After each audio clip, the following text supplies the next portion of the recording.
All right, we are about to go live here. We're trying. Hey, there we are. All right, MrShortGame, going live. Going live for, this is my second attempt at going live. We got a double camera, split screen. Hopefully that works out. We're going live right now. We're live. So get your questions in. I'm a one-man show today, and hopefully, pray that all is good. And again, we're just getting going here. So get your questions in. I don't know how to do everything, but I will do my best. So if you have any questions, let me know.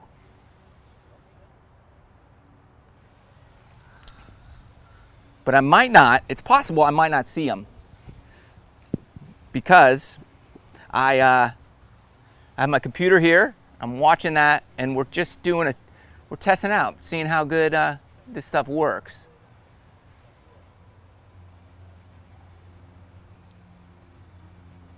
And my computer is acting funny, but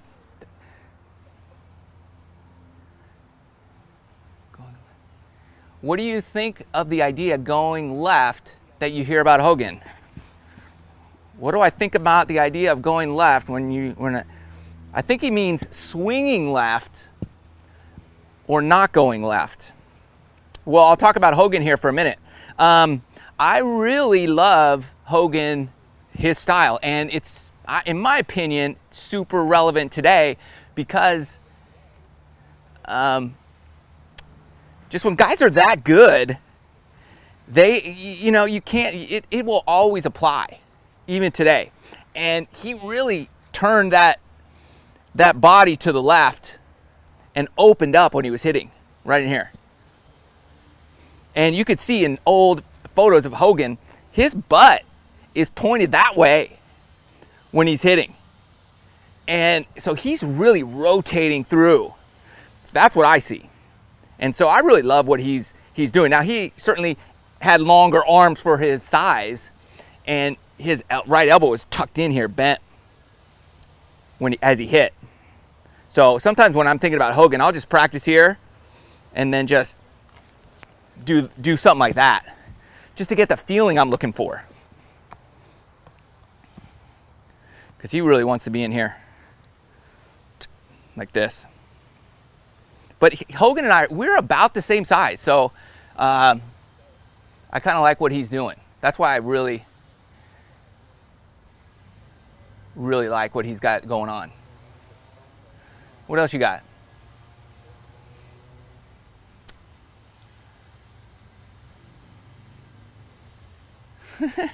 Okay, good question. How does a short guy like me, no offense taken, I'm not tall. I'm like 5'7".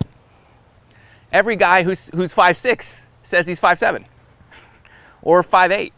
Okay, how do you generate so much club head speed when you're not tall? Yeah, you're right. Bud Cauley, he's short. Andrew Landry, the guy he just won, I was following him in Palm Springs, where he was in a playoff with John Rahm, and I was watching this guy even warm up at the range, and I'm like, we're about the same size, and I was just like, this guy's gonna win soon, and he did. He didn't win in Palm Desert against John Rahm, but man, Bud Cauley, Mike Weir, and I were the same size, and it's just all about, you think about it, you don't have to be big to hit it far. You don't. You just have to swing fast. It's not like baseball. The smaller guys aren't power hitters because you're swinging a bat and you've got to have like a lot of power going through that ball. In golf, it's not that way. So for me, it's all about, obviously people talk about it's the loading up, and I have broad shoulders, so that helps get a good turn, but it's flexibility and not losing too much of your power in your swing, because like when you slide back, you're losing power. That's why, for me, you look at Ricky Fowler. I did a video on this a couple days ago. his backswing, he kind of squats down on his backswing. And I really love that, because that to me is the most powerful position, squatting on the backswing. So that's, I mean, there's a number of pieces, but squat down and just go. So that's something I really like to do, is squat down on the backswing and try to keep my swing shorter. But I mean, it gets away from me from time to time, but I try to keep it here, because from here there's just a lot of power here. If I go long, I start getting what I call top heavy, and I start leaning in, and then I lose a lot of power. But yeah, I do hit it. I can hit it far.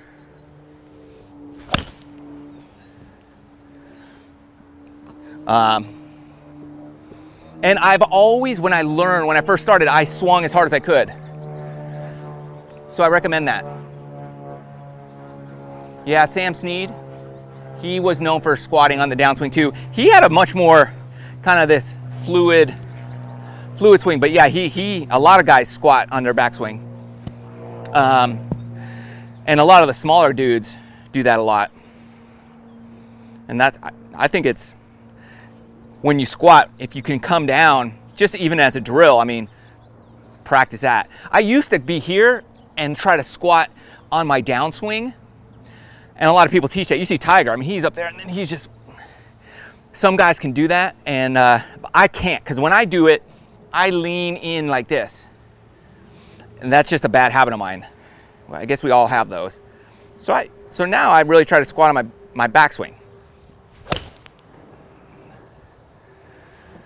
And that's probably my main swing thought right now. Quick tip to help get rid of toe heavy divots. Toe heavy divots, okay? Yeah, you're probably releasing early and getting that toe. Usually when you get the toe coming in, it's that typical over the top, and your hands get too high up here. So I would set up, okay, again, you want to practice swinging inside out a lot. Get your alignment stick, throw it right there. And then you can't, I mean, you could hit a toe heavy divot that way, but I would take these little short swings like that to practice swinging inside out. Just keep it short. Swing small for now, and so you could feel it. And I really try to feel the whole sole of the club dragging, especially on the mat. I want to drag it on the mat. So here, right there, and start swinging a little more in to out, and feel the whole sole on the ground. That's a quick tip. Strong grip or neutral grip? Good question. Great question. How long have you been playing golf? Right? When anybody's just learning, I recommend a stronger grip in here. Okay?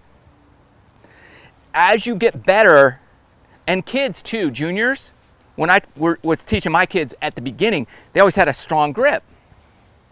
And then I took them to get lessons, go figure, right? And one of the pros is like, oh no, their grip is horrible. Their grip is horrible.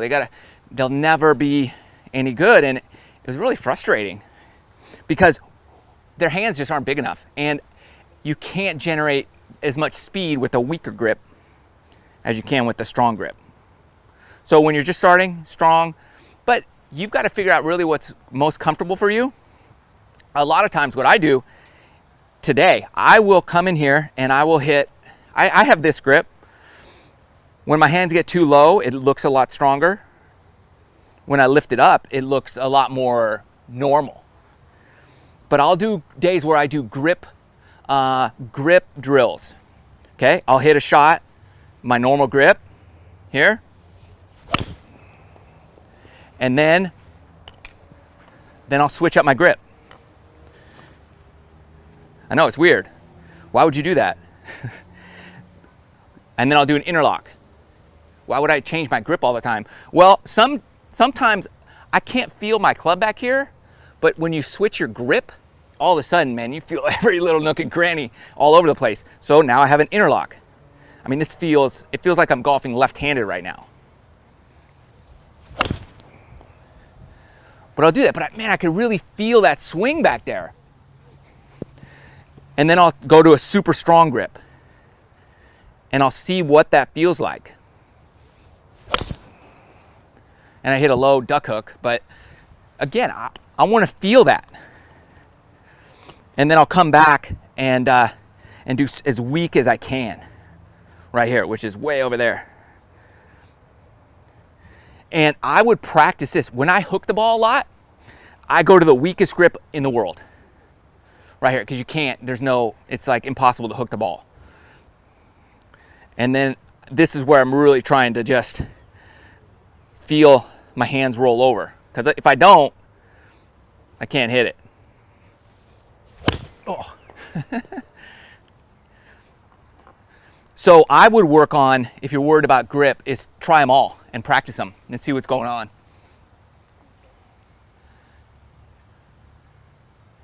Okay, good stuff.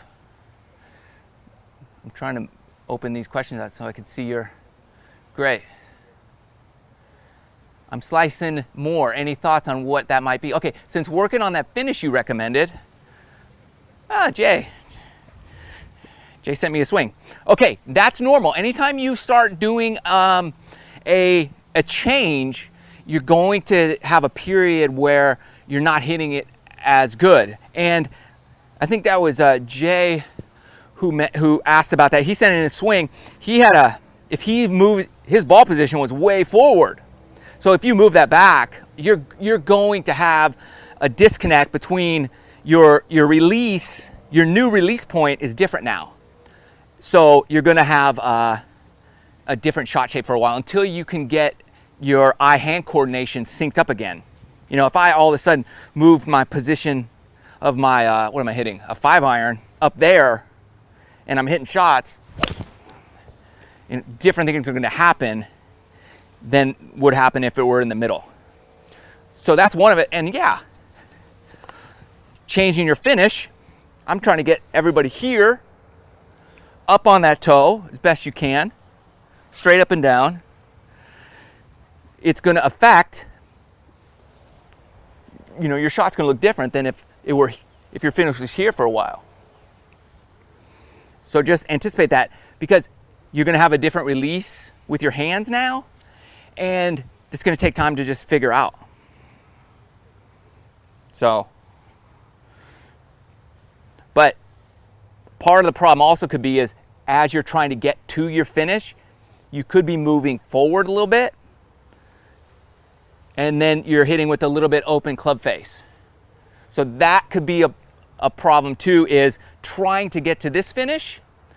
You could be sliding forward. So think about that. When I'm trying to get to my finish, I'm thinking about going this way, back, not falling back, but I'm rotating my momentum and my body weight that way, not this way. So that's something I think about. Just trying to get way over here. So try that. Hopefully that's going to work. Okay, I have a great short game, driven well, but struggle with irons. I hit them amazingly on the range, don't we all? But struggle on the course. I think it's in my head. I think you're right. It probably is.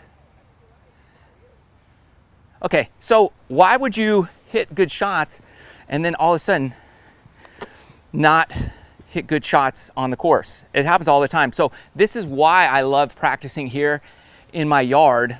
I don't know if you could hear they're building a house behind me. A lot of work going on. This is why I would like practicing in a net, whether it's in your garage, in your home, whatever it might be. You can work on your rhythm. And that's all I think about. I just hit balls and I'm just thinking rhythm. Rhythm all the time. And what happens is when I go to the range and I hit balls, I'm trying to hit to right there, to right there, to right there. And I stopped thinking about rhythm. And so when you get on the course, then you have no rhythm because it's difficult to work on that. So when you're at the range or something, just have rhythm days where I don't care where the ball goes. I care about just the rhythm and timing. When I would go to the range all the time, on Mondays would be my rhythm day. Because typically, for some reason, I hit the ball the worst on Mondays. I guess I played Saturday, I took Sunday off, and I came back Monday, and so I was a little just rusty. So Monday, I was just thinking about just back and forth. And I wouldn't care where the ball went. That'll help you on the course. How does your rear leg work? How straight do you want to keep it on the backswing? Okay. Good question. Here's my rear leg.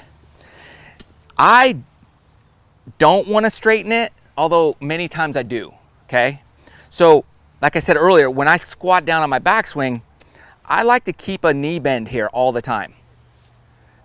Knee bend, because now I'm loaded. I'm ready to go. I don't have to be straight and then knee bend all of a sudden.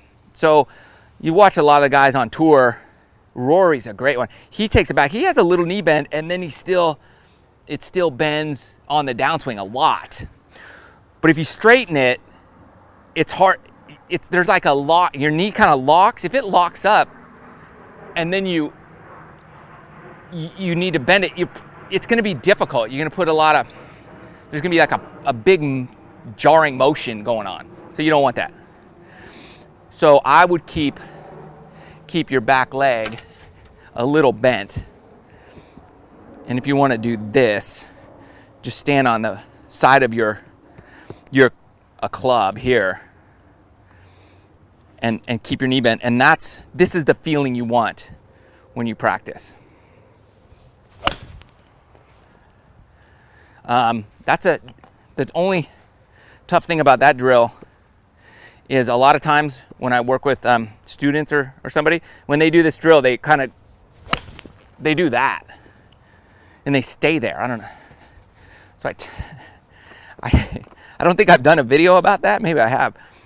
But that's why, because that happens a lot. So whatever you do, just try to stay bent. Feel that. And then that back leg is rotating and pushing off. Right there. That's the motion. And it's the same as if you're throwing a ball. You got a baseball, you squat down and throw a football, whatever ball you're throwing, that's what it looks like. So I would do the same thing. And think about just throwing that ball right there. And you should be good, hopefully. Hopefully you should be good. Lower back issues. All right, who's that? Ken, my man Ken. All right. Here's what I recommend for lower back issues. I did a video a couple weeks ago, and when was it? I'll tell you what video it was. I forgot. Anyways, I was moving one of my planners, one of those. I don't know if you can see it. And it was right here, and I picked up, my back just spasmed, and I'm on the ground. I'm out. I couldn't move. And I'm screaming, Jenny, and my wife, Jenny. No, she couldn't hear me. So I'm calling for her. She's nowhere to be found. And call my kids. This guy who has the acrobat school back here, his name's Jerry. I'm like, Jerry. And he couldn't hear me. He had students he was working with.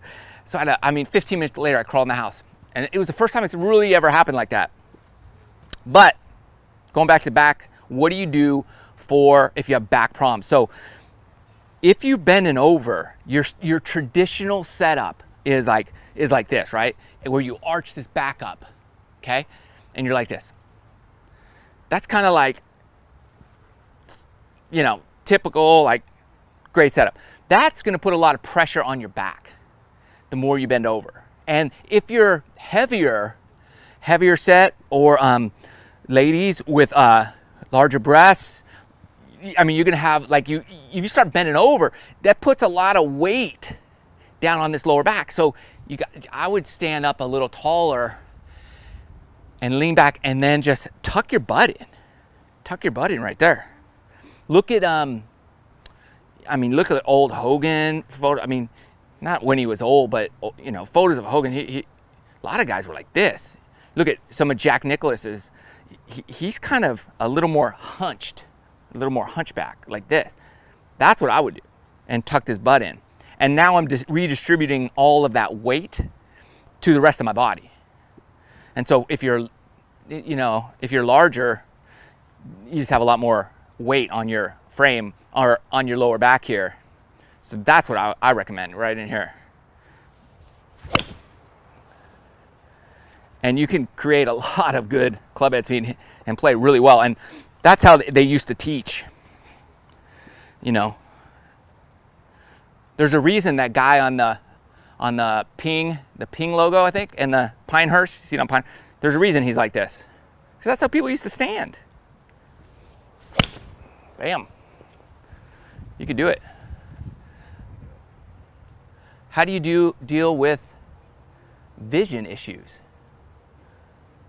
No left eye peripheral vision or even double vision. Okay. What do you say, left eye? Left eye peripheral. Okay. How do you deal with that? How do you deal with no? Okay, so you're having trouble seeing. So I would practice shutting my left eye. Shut your left eye. And I do this all the time also because it's just dominant eye practice. And I'll shut an eye and practice hitting balls like that. So if you have no peripheral on your left eye, shut it. Just get rid of it and strengthen that right eye. Because you might be dominant left eye, but you're missing that. So it's gonna be tough. But you look at Jack, you know, he would, I think he was dominant left eye, he would come and cock his head back a little. So if you need to do something like that, that's fine too. You even look at Jordan Spieth, he's got a weird, like, his head looks weird, like it's doing the same thing. And then I'd even practice, if you have problems with the left eye, I would shut the right eye too, just to strengthen what you do have there. And practice different eye shut drills. That's what I recommend. 16-degree hybrid instead of driver. Okay, I love it. My hybrid is 20. But instead of driver, you know what I would do? Here's what I would recommend. So I went and got fit by Titleist at their Titleist Thursday fitting. And I was getting a driver and a 3-wood. The problem was my 3-wood was the carry distance on the 3-wood was going just as far as my carry on my driver. So the 3-wood wasn't, why would I get that? It didn't make any sense. And then we hit the hybrid, different degrees, but that was going so much shorter. So what I would recommend would be look at a 3-wood with a lot of loft.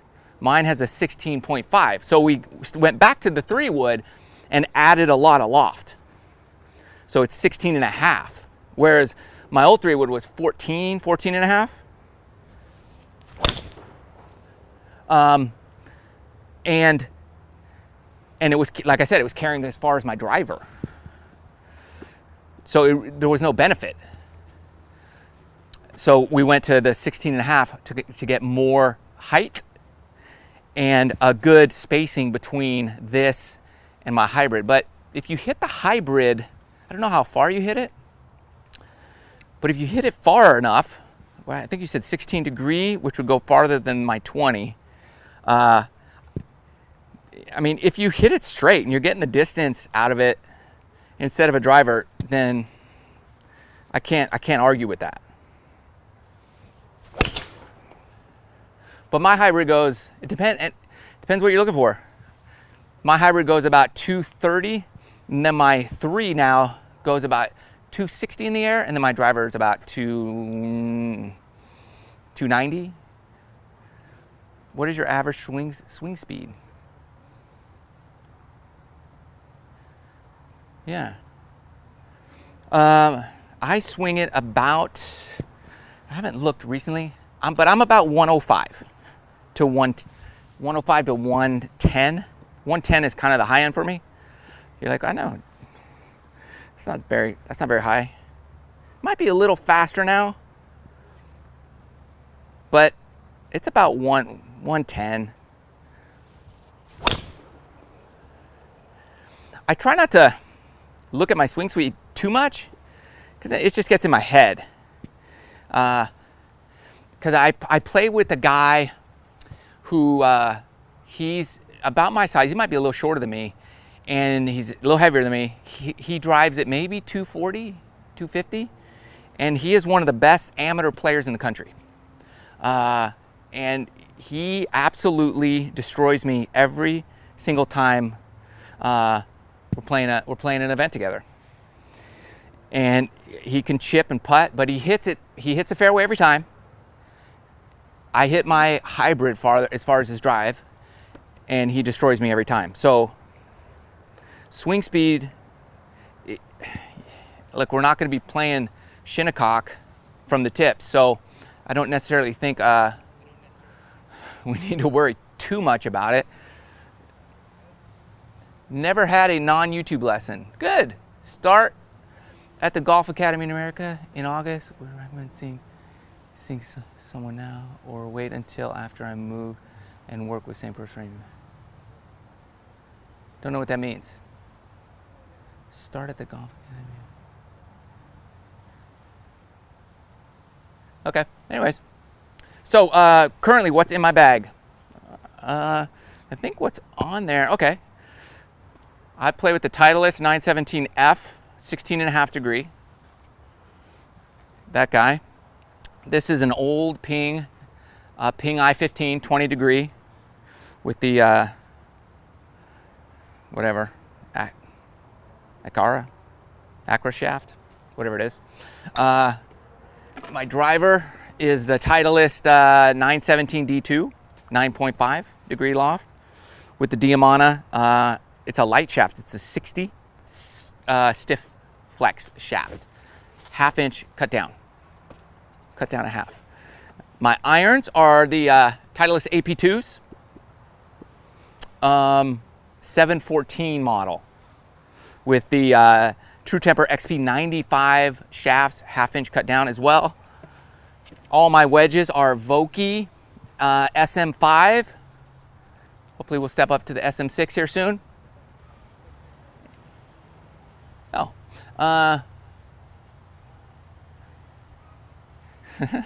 Anyways, and then yeah, I've got a 50 or a 46. So my wedges are a pitching wedge through the Vokey wedges are a pitching wedge through 60. So I got a 46, a 50, a 54. It's bent to 55, so it says 54, but it's a 55 degree, and then a 60. All different grinds, different lofts, and I recommend getting fit so you know what loft and grind works for you. That's very important, by the way, because the like I have a wide sole on my 60 because I use it out of the sand a lot, but 11 degree bounce, so that's pretty good. But then on my 50 I have a narrow sole with more bounce because I like a narrow sole in my 50. So you got to kind of get fit and see what works best for you. And I just got my new putter, which you saw in a bunch of my putting videos. It's the Odyssey XO7, and I do like this. I haven't played with like a mallet style putter before this, so I'm really liking this one. That's my putter. That's my what's in the bag currently, right now. Thanks, Brian. Appreciate it. I'm trying to do good videos. Trying, and we're trying to. Let me know if you like the live stuff. I know I didn't promote this or do any type of countdown or whatever. So again, I'm just testing out. Last time it was a big epic fail. This time, so far so good. I haven't seen anything going south. I'm using the Slingstudio. Thank you, Slingstudio, for hooking me up. I will put a link to Slingstudio on this video later, and you can check them out if you're into doing some live broadcasts. I can hook up maybe 20 cameras if I wanted, but I just did 2 because it's just me, and I figured a split screen would be the way to go. Let me know. I could switch between cameras and do more of a live camera switching deal if you want, or I could just leave it on the split screen. It's up to you. My net place does have a hole in it. Only one hole so far.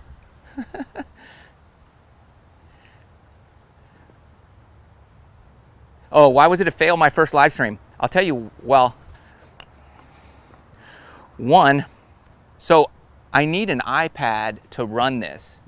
And believe it or not, I do not have an iPad. I did not have an iPad. I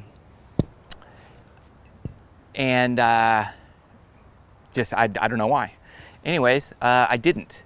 So my buddy came over, let me use his, and I had my Slingstudio out here. It was too far from my router in my house, so my Wi-Fi, so it would just kept failing and dropping and lagging, and that's why. Let me see, and hopefully I've got everything set up here. My computer, I'm trying to monitor it on my computer as we go, but my computer's slow, way out here. Now my computer's just far from my hub. All right. So let's, here's my ball position setup. This is what I teach my kids and everybody is, and what I was working on with Jason, who has setup issues. But I always say, just put your feet together. I have a 5-iron right here, and I try to go right down the center, and then step, little step, little step, little step. This pro in San Diego, John, would teach my kids a little bit when they were really little, and that was his thing. And I loved it so much, I stole it. Just step, step. That's your 5-iron, okay? And then driver, it would be little step, big step. And then always just place it off your ear, not your foot, right? If you're hitting a drive, you don't want to set up. A lot of people set up on.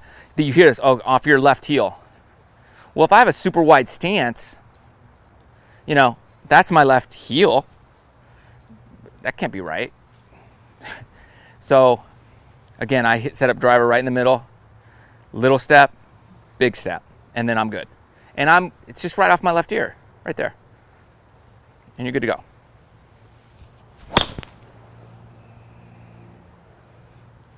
That should be good. What was the question? Put an extender in your patio area. That might be a good idea. Does practicing shorter controlled shots with each club improve your skill with that club better than practicing full shots? Yes. So check it out. I do this all the time. So you're practicing short shots. And I learned this from a guy I played golf with a while back. He had been playing golf for, 5 years, I think, and he shot a 65. And so I just grabbed him at the end of the round. I was like, what do you do? How'd you do that? I was just so shocked that he was so good. And he said, I never go to the range. I don't go to the range. I take all my irons and I just hit these little, that's all I do. These little shots right here. Because you think about it, if I can't hit my 5-iron good, like here, if I'm shanking those, or if I can't hit those straight, why would I hit a full swing straight? Doesn't make any sense. If this shot is crooked, how is my full shot can be straight? No way, can't happen. And every swing in your bag goes through this zone right here. Everyone. So why not practice that all day long? If you can keep your club face square the whole time from here to here and just practice that, then you can get longer. Problems happen from here to here. That's where all the problems live, right? You always see it, guy's like, whoo, and then he does something weird. Woo. So don't go to problem land, okay? Stay away from that. You hit there all day long, you'll be just fine. You look at a guy like John Rahm, he's here, boom. I mean, practice that. Just you can hit the ball a long way with a short swing. You don't have to. There's a point of diminishing return, so you want to find that spot and stay away from it.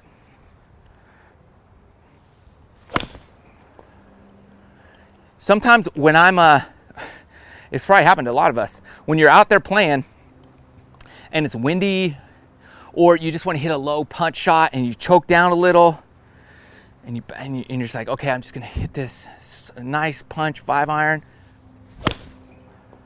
and you just pure it, and you're like, whoa, how'd that happen? Because you had a short controlled swing.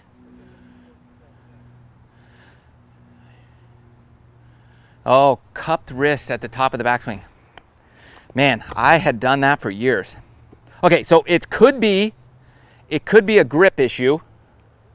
It could be, okay? It's also a wrist cocking issue, right? Who did it? Mark Crossfield did a great video, okay? I got to give credit where credit is due. He does, go to his channel and search, this is a while ago. It's hard to find stuff on his channel. Sorry, Mark, but it is. Anyways, but you could search, he does a cool video on, about your wrist hinge. And so your wrist hinge, if you look at it, I mean, it doesn't hinge very much. That's it. The problem is we get caught up, we think this is a wrist hinge. And that's not a wrist hinge. That's that's revving up a motorcycle, right? So you do that, you're gonna cup that wrist. Some guys do it, like Freddie Couples, but so it could be your grip. Like if you have a really strong grip and you get up here, it could look like that. So, but think about it. Are you cocking your wrist incorrectly? That could be the problem. So again, I would think about taking it here, and this is the drill right there. So take it back. That's what you want to feel, and come in and hit the ball. You're not going to look like that, but that's the feeling right there. That's where you want to be. And so a lot of times I get up here and I get it here, and when I do that, I start doing this drill, and I'm just thinking that as I go. And that feels weird, but it probably looked okay. And that's just something to check out.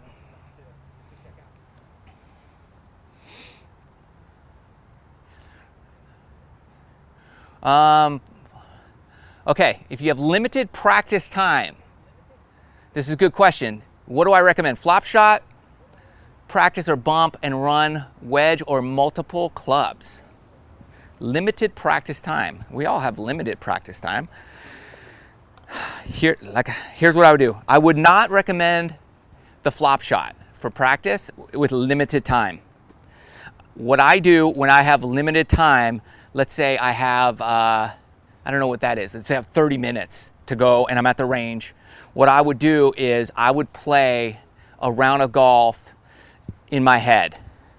Okay? So I would pick a golf course. Let's go Torrey Pines. Torrey Pines, what do you want? The South course, okay? First hole, 460 yarder. I'm gonna hit driver. You know, and I'm visualizing that hole in my head, right? Little dog leg to the right, but whatever, just hit the fairway. So I'm thinking about that, and I'm just here. I'm like, okay, I hit that pretty good. Let's say I went 280. I got 380. I got 60 yards or something left. I don't know. I don't know what my math is right, but whatever. Then I grab a club. Let's say it's a 5-iron, back right pin. I'm gonna play a little cut shot in there, in the ocean, and then I play that hole. And then I'm thinking, okay, how did I hit that? I think I missed the green. And there I go. But then I would play 9 or 18 holes like that with limited practice. Oh. What's your question here? Oops. Brent. Thanks. Oh, you're welcome, Brent. Thank you, Brent. Hearing a lot about hitting with bowed left wrist, like Hogan. Yeah. I would practice the bowed left wrist, personally. Okay? So you take it back, and then boom, boom, bow that. And so it's a combination of carry that tray. For me, that's hard because I had wrist surgery twice. Well, same thing twice. So it's hard for me to bend that wrist all the way back. But I would carry the tray and bow the wrist.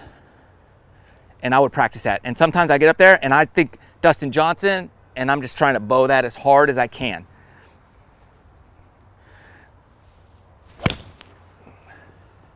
And it feels weird coming in. I mean, I feel like I'm holding on for dear life.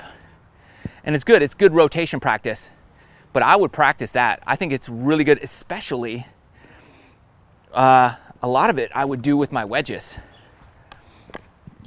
And when I practice changes like that, big changes, like bowing my wrist, I do it with my wedges.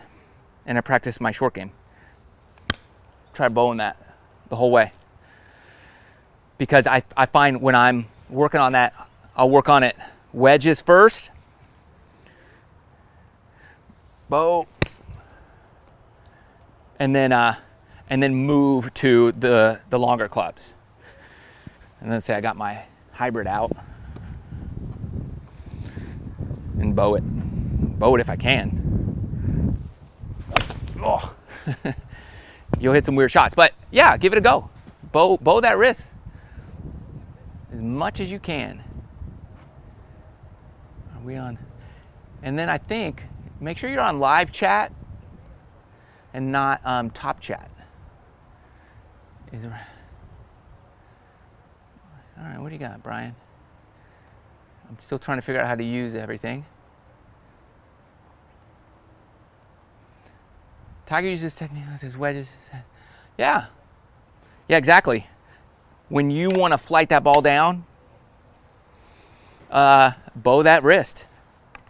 Bow that wrist, for sure. The more you bow, because that you're going to get height by cupping. I do this all the time. I mean, that's kind of my finish. And the ball goes higher. So if you want it lower, you bow that wrist and practice it, flighting it down. And if you go on tour a lot and watch these guys and follow them, what you're going to do is, Steve, you have the name of a former boss of mine. Maybe you are. So anyways, thank you. You're funny too. Anyways, were you a bit of a class clown in high school? No. Maybe with my buddies. My buddies and I goofed around a lot. We had fun. Anyways, bowed wrist, yes, that flights it down. But on tour, like I was saying, you want to hit well, I don't know if you, a lot of times the pros are hitting the lowest possible shot. You want to hit the lowest possible shot into the green that you can with your wedges, okay? Just, that's kind of a general rule of thumb to go with. Hit the lowest possible shot you can. So, with your wedges, right? So if you're hitting a pitching wedge in there from whatever, and sometimes I'll have 100 yards and I hit my pitching wedge. Because I just want the low controlled shot. I know I could spin that. Whereas if I go with my 55 or my 60, it's going to go really high. If I don't clip it right, it's not going to stop. If I spin it too much, I could spin it too much. But with a wedge, I know, oh, I could just take this. Make it easy. It's easy to toss an underhand shot in there.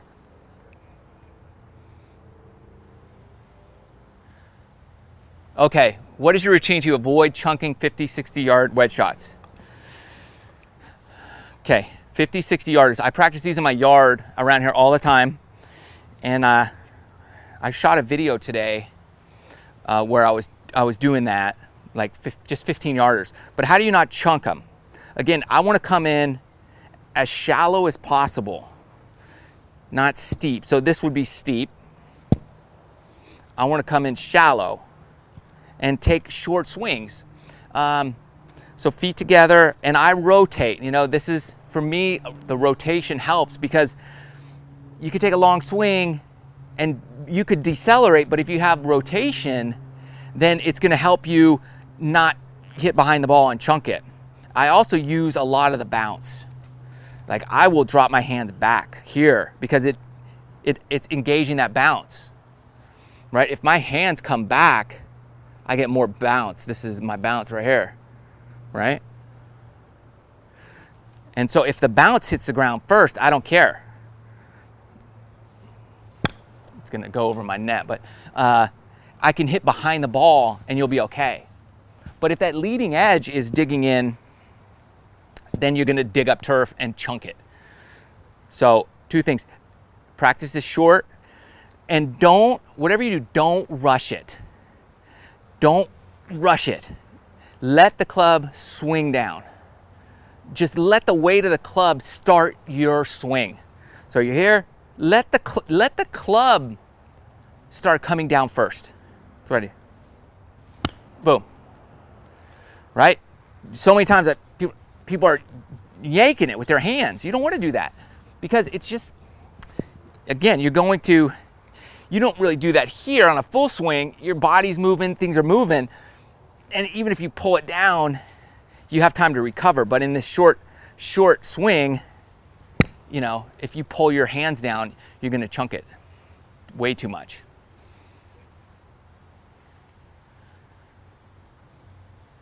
Super fast downhill putt. Any tips? Yeah. Yes, I do. I'm not on putting. What I do is I hit my putter on the toe. Just lost all my clubs, right? So I would hit on the toe. Which one's gonna, right? I'll put it way out here on the toe. Because then you could swing. You can actually swing the putter a little bit and feel like you're hitting a normal putt, but just hit it way out here on the toe. Way up there. Just, that's what I do. Practice it. It definitely is helpful. All right. Who's next? Ask him about his practice sheet. Is that my practice sheet?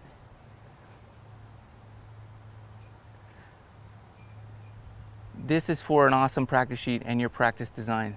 Oh, thank you.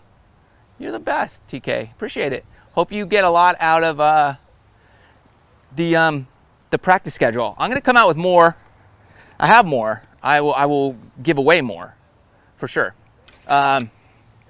Because there's so many different things you can do in practice. What I'm putting together is a 90-day daily practice routine. So that hopefully will be ready to go soon.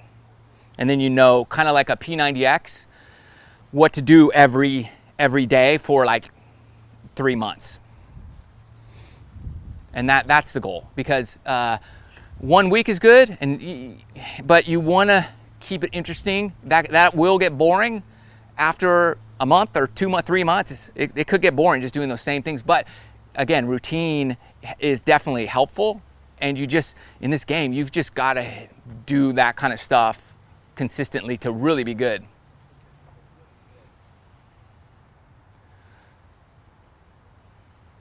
Okay, can't stop slicing my driver. I feel you. I feel it. I feel it. We've all been there. We've all been there. What's that drill? If you watch my channel, here you go. Think about this. Don't Don't do this with the driver. Don't do this drill with the driver. Do it like a 7-iron. Typically, this fixes so many people. I want to throw the ball up and just try to hit it out of the air. I'm not a trick shot guy. I want to hit the ball right when it bounces. I'm not going to do it because it might go over my but do that. So you throw the ball, and as soon as it hits the ground, try to hit it. Here's what happens. Typically, when people are slicing the driver, you know, you hear, oh, you're coming over the top, but why? Why are you coming over the top is the real question. And the reason is because you're hitting down on the ball. You're coming down. If you hit down on the ball, you're either going to pull hook it way left or it's going to slice off way right. So if you just toss the ball in the air and try to hit it like this, you're actually getting in the proper positions to hit a little draw. So then you do that for 500 times, right? And then you just fake throw it and then feel like you're hitting up on the ball. That's the quick, I guess, YouTube live stream fix where I can't see you, but I would say if you hit up on the ball and you still slice it, then you've got some face issues. But if you are hitting up on the ball, typically the ball will go a lot straighter. Okay, so you just want to try to hit up on it a little bit. See if that helps. Let me know. Oh, what's a 10-year-old golfer? 10-year-old golfer, right on. An instructor took a look at his swing and said he was fine. He told me just to make sure he has fun. It's the worst advice I've ever heard. I'm semi-kidding, but I'm semi-serious. I don't know your 10-year-old. Okay, yeah, keep golf fun, but here's what I know. I know kids, they want to be good. They really do. They want to perform well. They want to be able to compete in events and tournaments, okay? And so, you have to know your kid, your 10-year-old. If it's just fun, then okay, it's just fun. But you can't allow all the bad habits of the world to creep in just because they're having fun. So I would slowly add in some real practical instruction. But if they're just starting and they're 10, then I would recommend, if you're hitting driver, swing as hard as you can, okay? Swing as hard as you can. And there's a lot of drills you can do that are fun, but promote good fundamentals. Like that line drill I do all the time, right? I'm lining up, you line up a bunch of balls right here. My kids love this drill. And you're just lining up balls, and you could tee the last one up, and then this is fun, but it helps develop the proper fundamentals. And even that, tee one up on the last one. So have fun, but does your kid want to go in tournaments? Then you gotta make practice a little more grueling. Yeah, my kids are really good, but I tell you, they cried a lot putting the 3-foot circle. But we're not torturing them, but again, it's part of it is this is practice. So practice is what is fun. You gotta ask yourself that. Okay, he's a good player, hasn't played in tournaments yet. Good, so prepare, if he wants to play in tournaments, prepare him for tournaments. Prepare him. And what I would do is, find out where they're gonna play an event, go there, and start playing as if you're playing a tournament.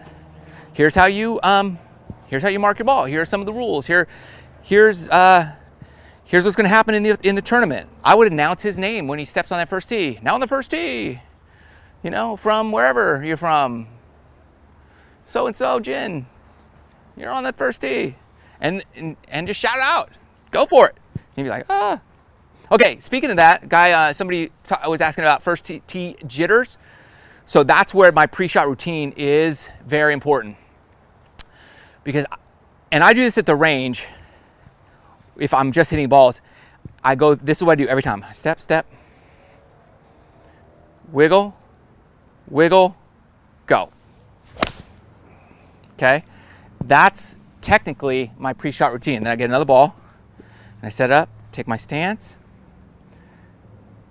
wiggle, and I look, wiggle down at the ball, go. Okay? The only thing I do differently on the course is I start back here. I take my practice swing back here, and then I step in, step, step, wiggle, look, wiggle. The club goes down, and that's my trigger. So I know, like, that's it. If I'm nervous, it's fine, but I know that I've practiced that routine so many times over and over and over that as soon as I come back here, I'm wiggle down, and boom, that's my trigger to go. So it's kind of like you're running a race and you're in the starting blocks, and you know the gun. You're nervous, but you've trained so many times for that gun to go off that you just go. So you just have to practice that and be ready to go. Wiggle, wiggle, go. And then your body will be able to perform, your mind will perform because you've practiced that over and over and over. Primarily, okay, Harley Hogan, primarily practice game or balance of the short game. Here's what I would do. If I had limited time, I would only practice my short game. Okay? It's just a fact. I would chip and putt. And I would even practice these kind of chip shots with my 5-iron right here. If I've got, I don't know, 30-yard shot area, that's what I would do. Because this will help your full swing. That's why I have a net, and I would always have some type of practice facility in my garage so that I could practice my full swing. The only reason I wanted to practice my full swing is so I had the swing speed that I wanted, and that because that's how you keep it. But you know, otherwise I would just practice short game. Even that's a short game shot, because that's one of the things that you can always be good at. There's days where your driver's just not going to work. I don't care how good you are. It's going to be good, it's going to be off, it's going to be this, it's going to be that. But your short game could always be solid. You might not always make the putts, but your chip shots, your bunker shots, your short game shots, those could always be consistently good if you practice them a lot. Okay, who's going to win the US Open? I know who's going to win the US Open. I'm going to tell you in a minute. Okay, we're going to be done here in a few minutes. Do you play draw or fade in your game, or just try to hit it straight every time? That is funny. Okay, I do actually play it very straight. I like to fade the ball with my driver. Okay? I prefer that. If I'm playing a little baby fade, let's say at the range before I go play, it's going to be a good day. It really is. If I can control that little baby fade, then I just feel so confident. But here's how I play typically. If I'm playing poorly, if I'm struggling, and you know that within the first 3, 4, 5 holes, if you're just off, then I play draws and fades like I pretend I'm Bubba Watson all of a sudden, because you know, I'm just off. So my straight and my little baby fade's not going to work. So now I start working the ball as much as I can. So I'm like, okay, I can't hit straight. My body feels weird. I've got this 5-iron. I'm going to play like a 20-yard hook shot, maybe and then that's what I do. And hopefully, in a lot of cases, my swing works itself out in the next few holes.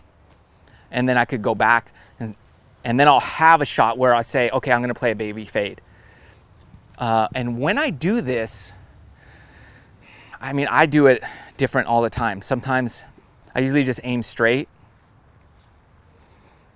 and I try to swing to the left and hold my hands.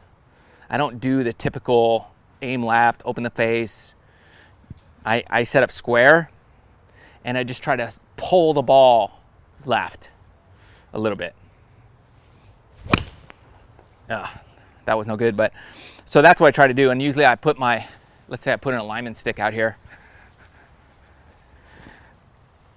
Okay, that helps. And what I'll do is I'll try to pull it close to that alignment stick. So I'm aimed right of it, but I'm trying to pull the ball towards it. And that was a good shot. And then just hold my hands. So that's my fade. But my normal shot is a pretty straight ball with a little baby fade when I'm playing well. When I'm not playing well, the ball draws. How important is the rotation of your hands? Well, okay, I've got a couple questions of that. How important is the rotation of your hands? Well, here you go. I'm trying not to rotate my hands. I'm trying to rotate my body, okay? Because I don't believe in this. Although you do it, I believe in trying to keep it as quiet as possible and rotating through. See, if I'm rotating through and that club's open, but I'm hitting it from the inside, it's going to be a little push draw. But if I rotate my hands on top of that, forget it. It's going off the planet to the left.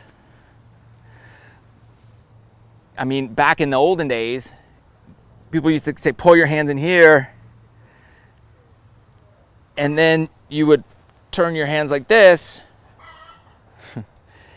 So I'm not a big hand rotation guy.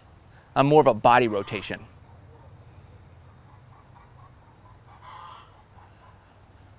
So that's kind of where I am. Okay. Can you hear my chicken? He's talking to us. We're going to wrap it up here in just a minute. We've gone about an hour. So thanks everybody for stopping by. 22 handicap play blades. No, don't do that. Play the biggest cavity back you can find. Unless you hit balls every single day for at least an hour, I wouldn't play blades. Have I ever played with my wife and hit it into the woods on purpose? What? Have I ever... Why would I do that? Why would I play golf with my wife? No, I'm kidding. Why would I hit it in the woods on purpose? My wife doesn't play. I've tried to teach her, but we have 3 kids, so it's difficult for her.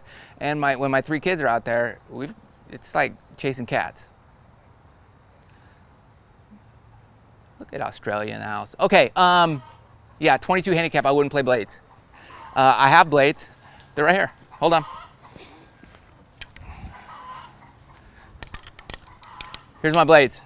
Here's my Mizuno MP68s. These are my blades, and I love these. But I went to a little cavity back because I just don't play. I hit these really well, though. I love these. I just don't play enough anymore. I felt like I needed a little more forgiveness for my life. Oh, this is a 6-iron. Okay, so yeah, I mean, I wouldn't play blades unless I really practiced and played every day. Even though I do like them a lot better. But I would say, okay, if you're 22 handicap, wait till you're a single-digit handicap to jump on the blades. Okay, who do you guys think is going to win the US Open? I want to know. Leave your comments as we wrap up. I want Phil Mickelson to win because I want to see him bring a US Open home. That's who I want to see win. Oh, just kidding about the woods. Thanks. I want to see Phil win. I want to see Tiger win. There's a guy, what's his name? Oh, I forgot this guy's name. He's a new guy on tour. He almost won at Riviera. I forgot his name. I followed him too. He's got the greatest short game right now. If you know, okay, got people. DJ, I don't think DJ's going to do it. I just don't think his game's there right now. Who's playing well? You know who's playing well? Tiger Woods all the way, yeah. I mean, I hope Tiger wins. Okay, they're at Shinnecock. Can Bubba do it? Can Bubba win out there? He might have a chance. But again, if Bubba gets a little angry and emotional early, I don't know.